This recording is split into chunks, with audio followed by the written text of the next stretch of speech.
What do you want? Clean water! When do you want it? If there is no struggle, there is no progress. Those who profess to favor freedom and deprecate agitation are men who want crops without plowing up the ground. They want rain without thunder and lightning. Frederick Douglass, 1857. Oh, won't you come along, my friend, come along. Get aboard and ride this train. Tillery, North Carolina, was once a plantation worked by slaves. In the 1930s, Tillery became a resettlement community called Roanoke Farms. It was part of a federal program offering landless sharecroppers all across the nation a way to buy their own farms. On this land, a toehold on freedom, Tillery's resettlers have struggled for progress and justice for generations.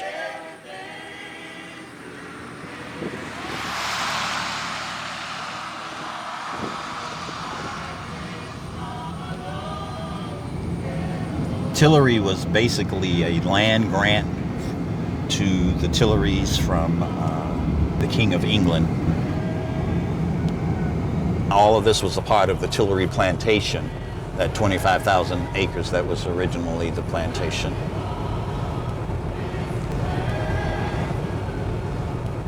This is the original house of the Tillery family that are the founders of Tillery. There were slave houses over there. There's one that still sits back a little further. The Tillery plantation had 150 slaves at its peak.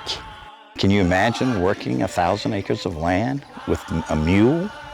No tractor or anything? Chopping cotton, chopping peanuts, picking cotton.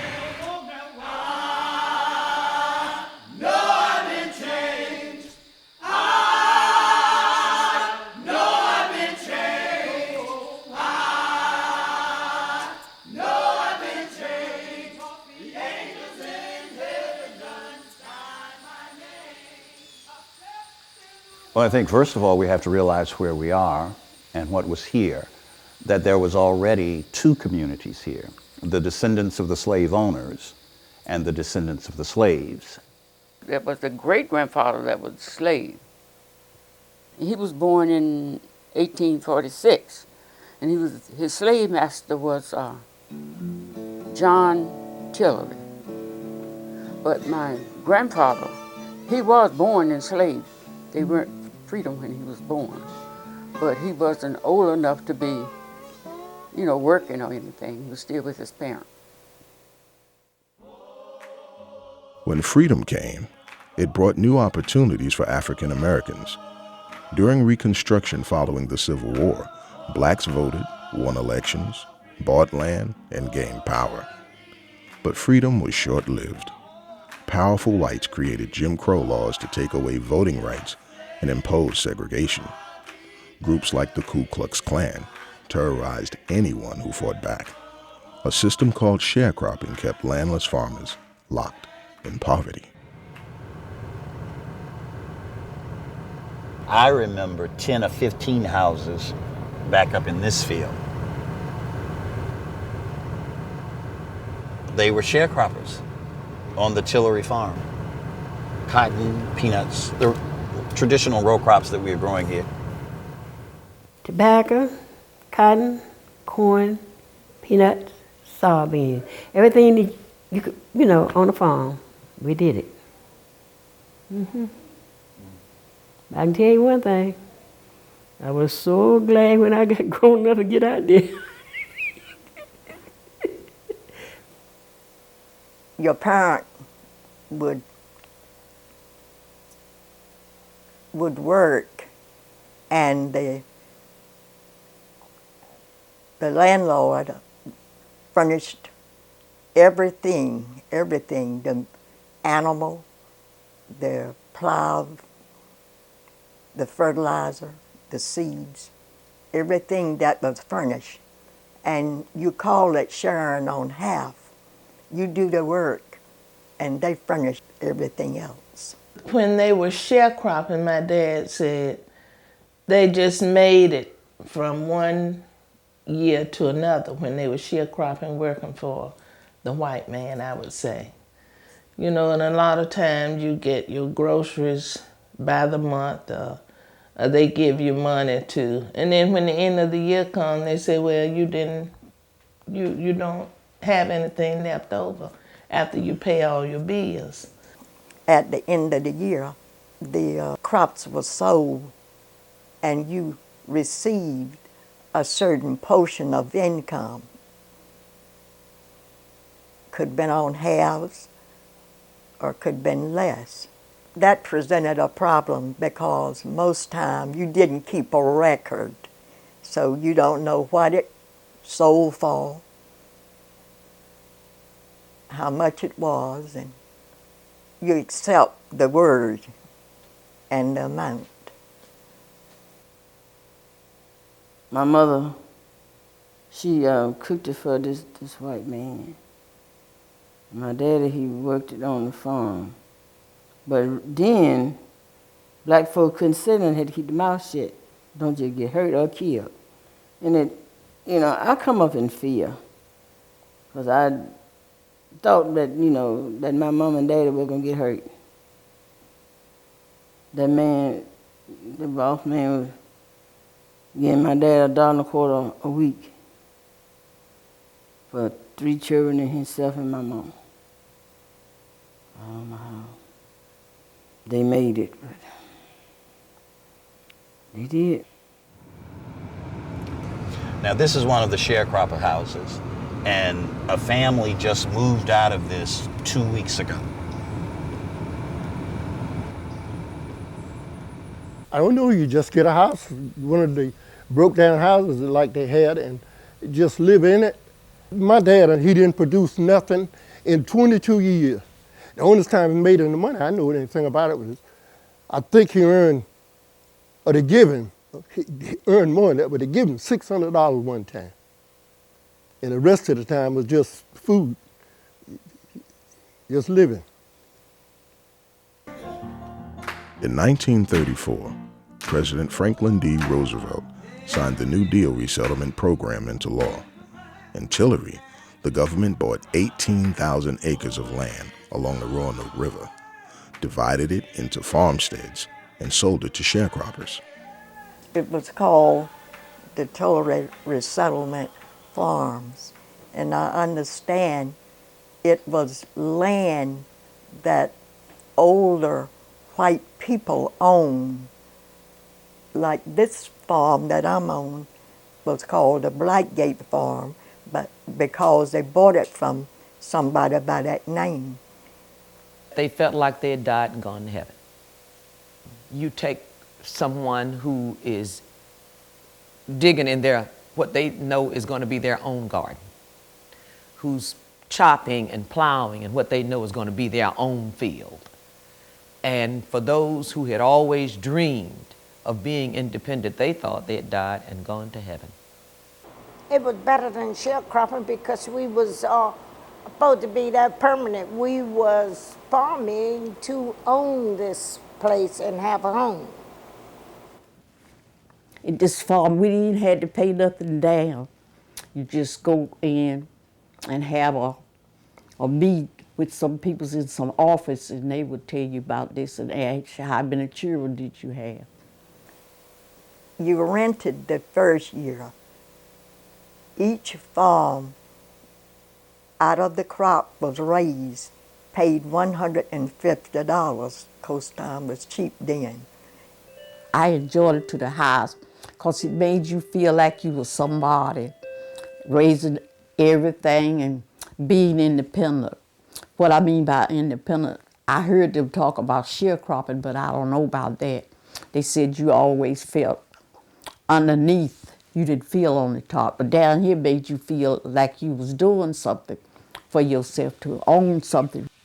A house, a smokehouse for curing meat, a chicken coop for raising chickens, a barn, an outdoor toilet, and an orchard. Every farm came with these. It was hard. It was hard. Pay a mule, They lumped in the money by a pair of mules, 2 bruise houses, and a mayor, and a milk cow. We had mules, we had a wagon.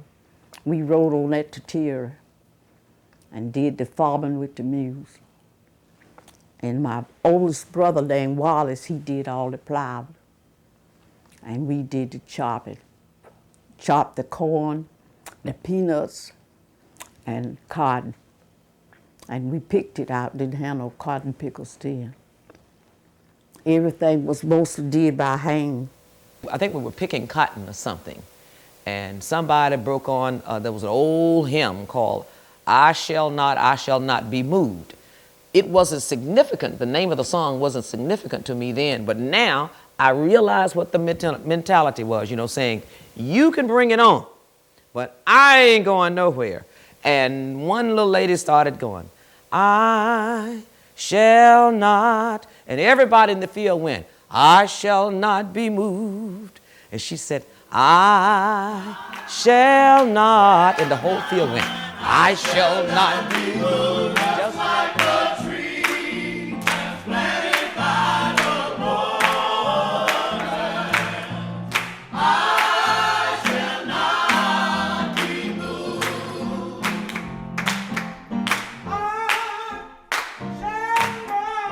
I shall not be moved.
It was a fun life, and I recall that we may have been poor, but I don't think anybody realized they were poor.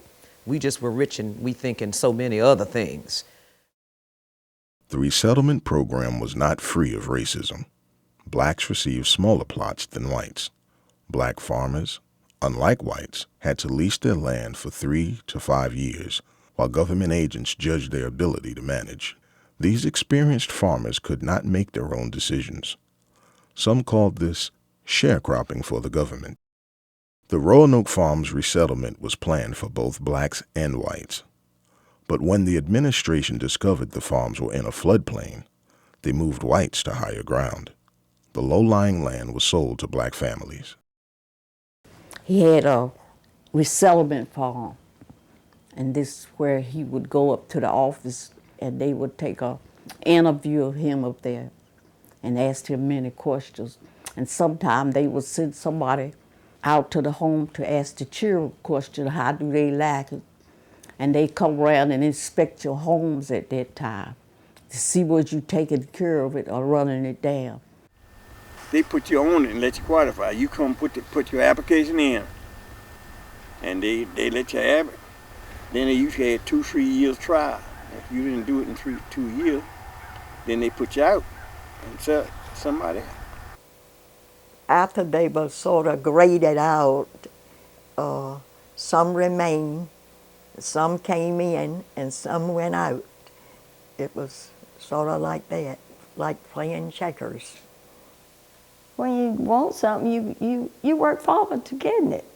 And so I think that's, you know, what my mama had in mind. You can't get nothing for nothing. You got to, you know, fight for it. The resettlement program provided a community center where residents shared cultural events. Roanoke Farms began to succeed as a community. And neighbors helped each other. I remember hog killing days, and everybody killed hogs, and everybody would go to House A and help them with their hog killing. And then maybe next week someone else would do theirs, and everybody went over there to help them with theirs. Well, if my dad's farm hadn't finished with his peanuts, and we had a man named Mr. Jabbo. Mr. Jabbo had finished his, but Mr. Jabbo would come over and help my dad to finish his crop. The whole piece was about working together in order to better your individual life, and that carried over as people came into this community, and it carried over until it continues to carry over today. The community center was right where that lady's trailer is. It got burnt down. We had a community choir, and that's where they used to have the family get-togethers every year. Everybody come together and feed over there. We had one man, I think they called him Mr. Frazier, that came to the center at times and was teaching the people to sing. Because everybody sung, but he did it a little better.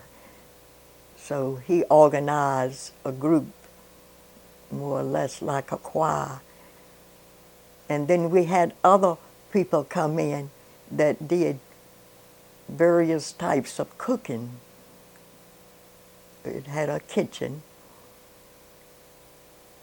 So we had right much information coming from Raleigh to the center. Oh, it was nice. It was nice. Because I even went back to school my own self at night since I've been in Halifax County to improve my own self. I come home, put the children to bed, and me and my husband would go just like that.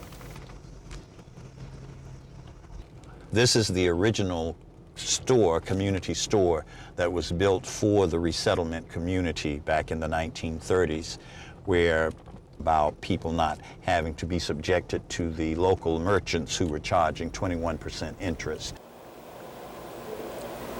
The store was here.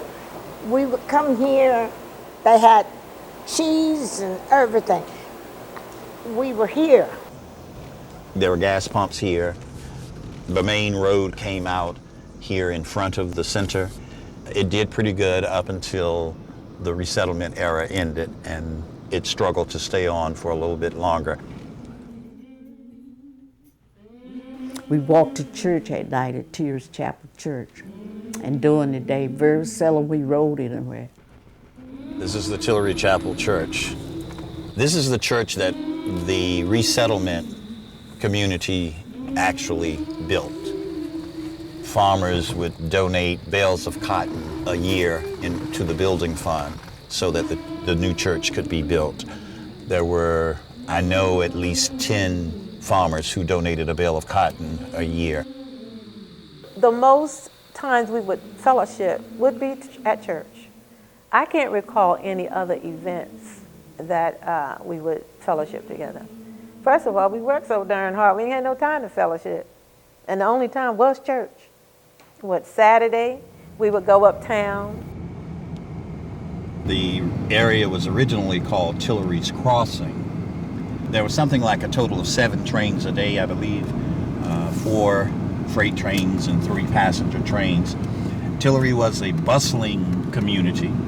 People actually would catch the train from Halifax to come to Tillery to shop. This is downtown Tillery. I guess maybe on Saturday evening you could come through here and there would be anywhere between 500 and 700 people on the streets. Had several grocery stores, a restaurant, dance hall. There was a cotton gin. These structures here, that was a peanut buying station. The first wave of resettlers were local sharecroppers. Some of them descended from Tillery plantation slaves. But there were too few of them, so the Resettlement Administration opened the program to families from neighboring counties. The second wave of resettlers, farmers occupied every parcel, and the community began to flourish until the autumn of 1940. We used to call them equinox, but now they name them hurricanes. And it just rained and rained, and then they didn't know that dam at Roanoke the water was going to be strong enough to break through that dam. We was out in the road playing in the water, and the water kept getting higher and higher, and fish would hit your leg, go by. We found out the water was coming into low places. In this house, my stepfather said he was not going to leave. He didn't leave. So he was going to get up on top. We caught chickens. All the chickens got drowned in the wagon. We had food, and Mama had all her children. Water came up into the wagon up to the laps, over the knee. And the mule's feet was on the ground. My brother was driving the wagon. We came out toward where Miss Charlotte lived, and the water met across the mule's back. And Mama, she just kept talking to my oldest brother, don't tighten on the reins. We landed in Crow, up at Crow's Crossroad, to an old barn, and we got there with so many people there. I believe there were 103 farm families that were purchasing at that time, and 93 of those families lost everything. By losing their crop that year, because the flood came in before the crop was housed. And I guess that just made them, to lose interest in trying to live here. And a lot of them, just left. Along with the catastrophe of the flood came a backlash in the U.S. Congress against the land reform ideals of the resettlement program.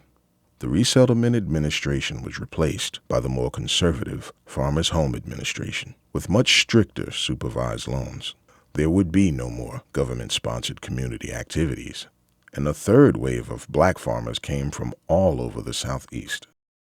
They had supervised loans. You would have to go there and wait to get your money, when you could be out planting your seeds or tending your farm. They would do that to black farmers, but my understanding is that didn't happen with white farmers. The white man could go in there and get his money early, like February, and we'd be like the last of April and up to May, getting our little money. Now that's a little part I saw. All of this was resettlement land. This is a resettlement house. Though many resettlers have left, and some for good, others have fought to stay. And many who left have returned to rebuild resettlement homes and their way of life. Despite setbacks, Tillery continues as a community, and neighbors help each other.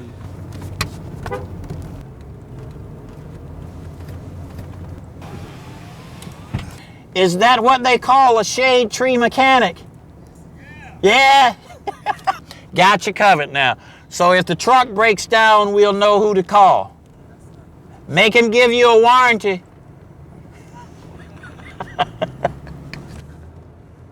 Gary Grant lives in a refurbished resettlement home across the road from his sister at their original farm. We own 3 units right here together, totaling about 150 acres.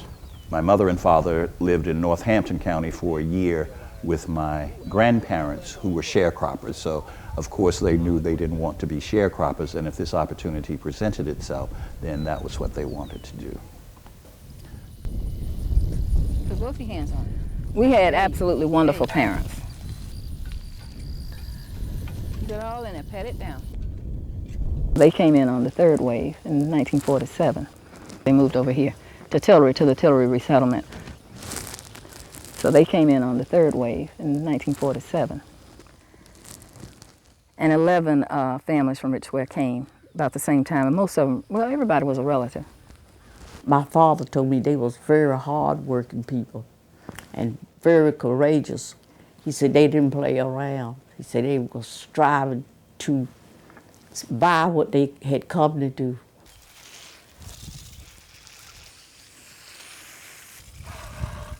He was a dreamer, and she was a person who helped make dreams come true. First of all, if you don't know your history, you're lost anyway, and that's one of the basic advantages the 11 families from Northampton County had.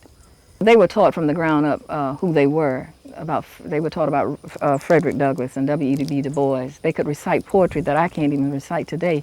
Don't even know it existed until I heard them recite it. So they had a knowledge about themselves, a feeling about themselves.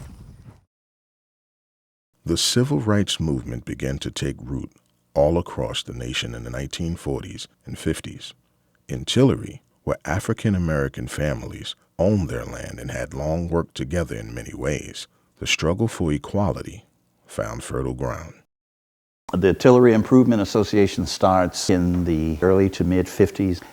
Out of that came this sense of community and beginning to question some things that were happening, like their children having to walk 5 miles to school while white children rode by on school buses and called them diggers. Well, at that time, we wasn't given the privilege even to vote. We wasn't given the privilege for lots of things. We call ourselves fighting for our rights. Out of that questioning, as 1954 came in Brown versus Board of Education, that Tillery Improvement Association formed the first NAACP in Halifax County, who also began to challenge the voting procedures in the county, getting people to register. It was the resettlement people who took their children to the white high school to enroll them. So that power of independence from the land allowed them that opportunity, because you couldn't cut their credit off. You couldn't cut their food off because they had their own land. He used to have 9 tractors running at the same time. You would hear them out here at 11 or 12 o'clock at night working on the tractors to get ready for the next day. I believe, if I'm not mistaken, this is the last resettlement barn left in the community, still standing. He had 9 men that worked steady with him all year round, and they got a salary all year round. They got medical care all year round. And then when he saw that industrial farming was taken over, I mean, he was the first man, white or black, that got a cotton picker. We have pictures of him, everybody coming to see his cotton picker. He was an adventuresome man. See, a lot of people wouldn't take the risk, but he was at that time financially able to do a lot of things. He was prepared to buy other land. Other farmers did this. We have 1 or 2 more who bought other land when people couldn't maintain it any longer. And then we rented 1,000 acres of land from a white man. I remember we had roads so long, they were over a mile long, 2 miles long. I told you when I went to college, people would say, "What do you do all summer?" I said, chopped in the field. Chop? You don't like you chop, they want to see your hands. We chopped in gloves. Mama taught us how to take care of ourselves. And we would have to pick 2 bales of cotton before we left for college in order to pay tuition. But we wore Sunday gloves, which fit your hand real tight, to pull the cotton out of the bows so your hands wouldn't be all messed up. She said, just because you live on a farm and work on a farm doesn't mean you have to look like you do. My mother was extremely pretty, and by Western standards. They would go to the bank, and all the way to the bank, he would be instructing her that we have 500 acres of peanuts. We will make so much on a bag, so much on a pound. We have 250 acres of cotton. We have 500 acres of corn. They would, he introduced my mother, and the banker was quite taken with her. The banker would direct all his questions to Mama. And she allowed herself to be used that way for the good of the family. And it was only when he borrowed money from FHA that he got in trouble. He had been borrowing from the bank all these years and had always successfully paid his loans off. And when he started borrowing from FHA for the last 5 years of his farming, actual farming, there were 3 disaster years, declared disaster years. The FMHA, or the Farmers Home Administration, is the lender of last resort when farmers can't get bank loans because of natural disasters or other forces. The agency had a critical flaw. Decision-making power on loans rested in local committees made up almost entirely of powerful white landowners. Their bias against blacks, combined with a national policy favoring large farms over small, spelled trouble for Tillery's farmers and others like them.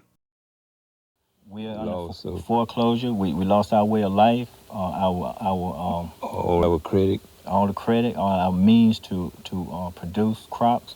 He never acted like a broken man, but he was totally devastated. As we found out what was happening to us, we found out that's what had been happening to a lot of the rest of the farmers. They had just been closed-mouthed about it. Our struggle for land to save farmers and their land began in 1976 when the foreclosures began here in Tillery.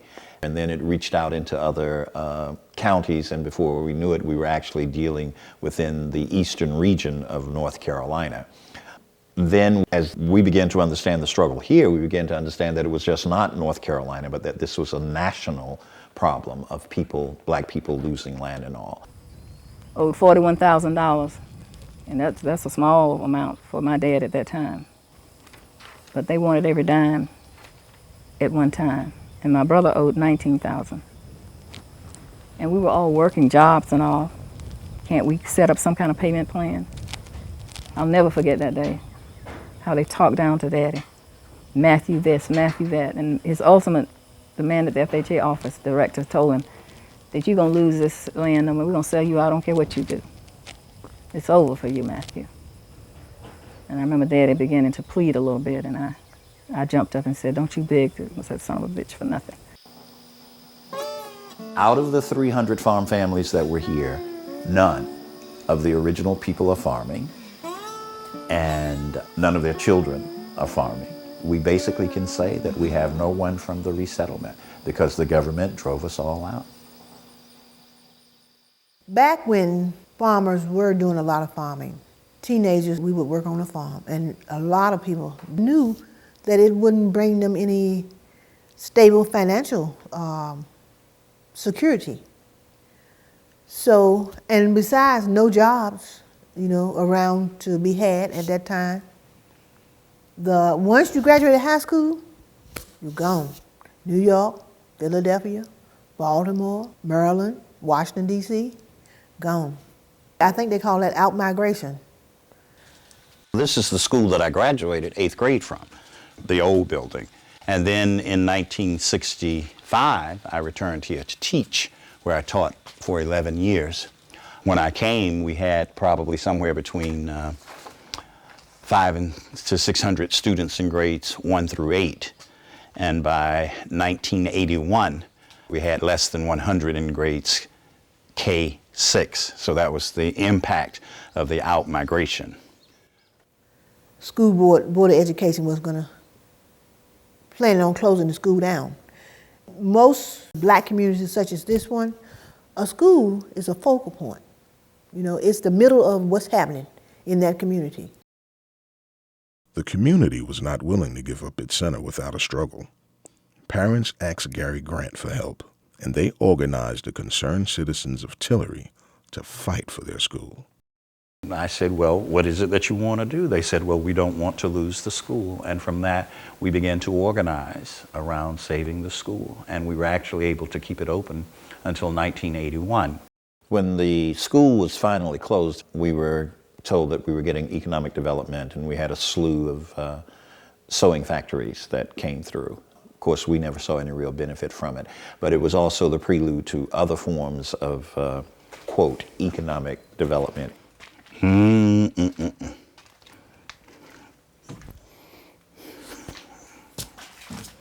Right here was the office, to the principal's office.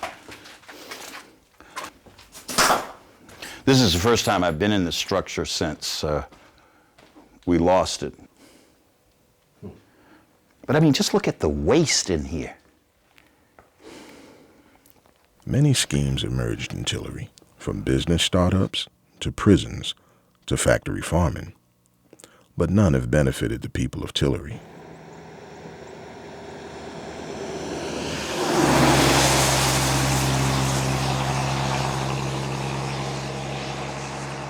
Caledonia Prison, I understand, is on part of the Johnston plantation.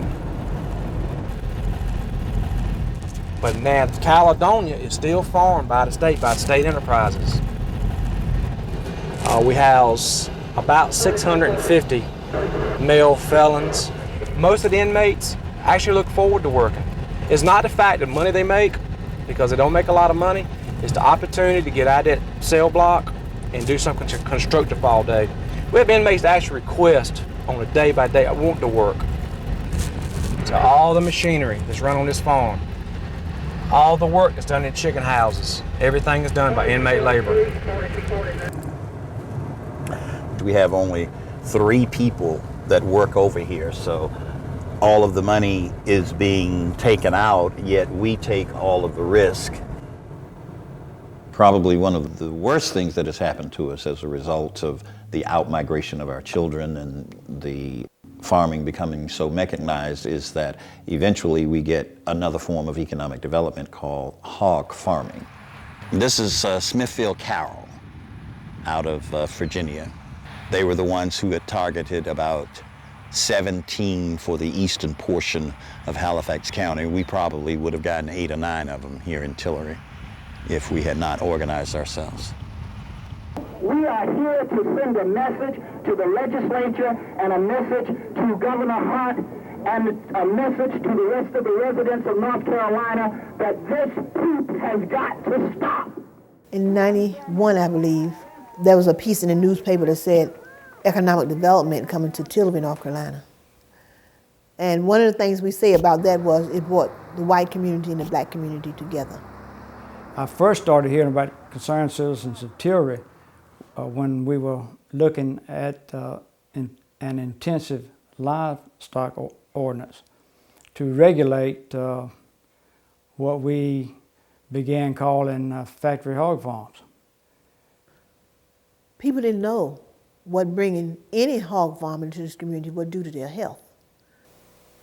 You know, when you're dealing with some 10,000 hog in one spot, with those lagoons, you know, the smell is overwhelming. During at 6 o'clock in the morning, you think you're going to go out and get a fresh air. All you got is completely, you got to go back in because then you got flies, you know, and then the lagoon infiltrated in the ground and get the water. I thought and believed them to be rabble rousers.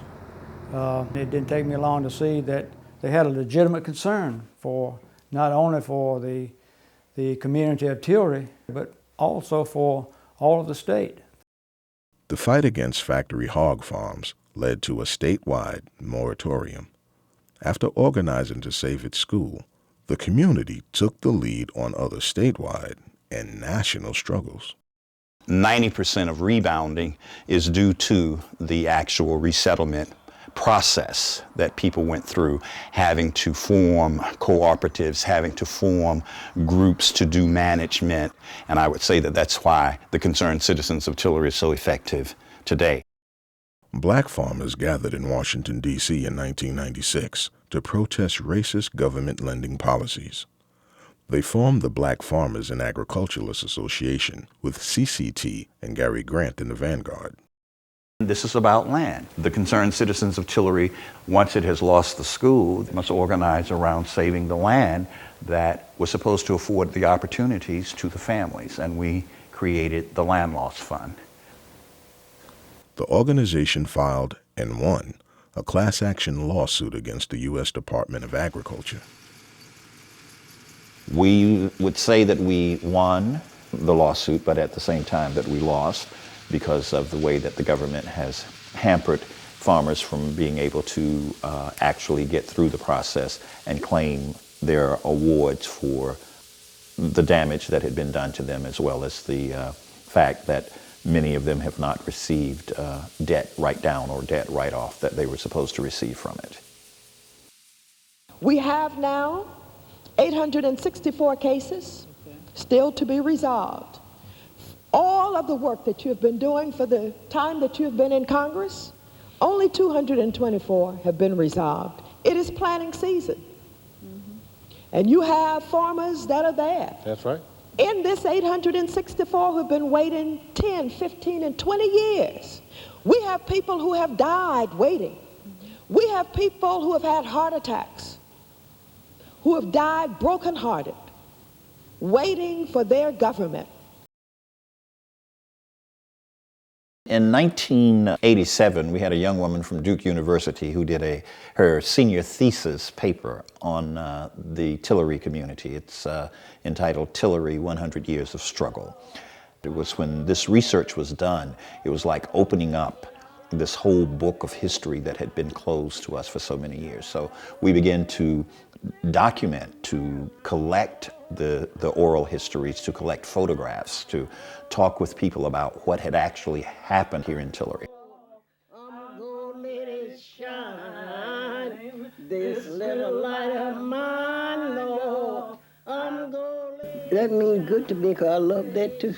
I love that song too. I'll sit up here and sing that song by myself, nights in the bed. Does it comfort you? Yeah, it makes me feel good. As we have continued to collect documents, photographs, oral histories, and work with our own community organization, the Concerned Citizens of Tillery, in the history that's actually being created now, led to us being able to purchase one of the original resettlement houses, move it here to the community center ground, and we now have our own history museum that's remembering Tillery and the history house here on the grounds of the Tillery Community Center. In the 2004-2005 school year, we worked with the Center for Documentary Studies at Duke University to help bring that history house to a little bit more life. Which one? Right here. The lady that was playing the piano. Stop. Yeah. Like if this the barrel, tie the barrel like this, throw it over like this, and you hang your nip on it, tie it like this. There is a history, it is a real history, and it is a true history. And it is a history of this community. At the time, I don't even think they thought the CCT would flourish into such an organization and be nationally known. One of the things was to empower people. And we know you can empower people through education. And you can empower people through nurturing. You could let people know that you're somebody. You can make things happen because you are somebody. And if we all get together, all the somebodies that are somebody, then we can make things happen. Since the 1930s, when people started moving here to buy their land, and the 1940s when we had the final wave of people to come in, it's been a struggle just to wreak out a living, to take care of your family. Even now, as our ancestors sang, that we shall not be moved, we know that if we want to have a community that is alive, that is a wonderful place to live, and to carry on the traditions of those who have come before us and those whose shoulders we stand on, that we too must sing the song, "We Shall Not Be Moved."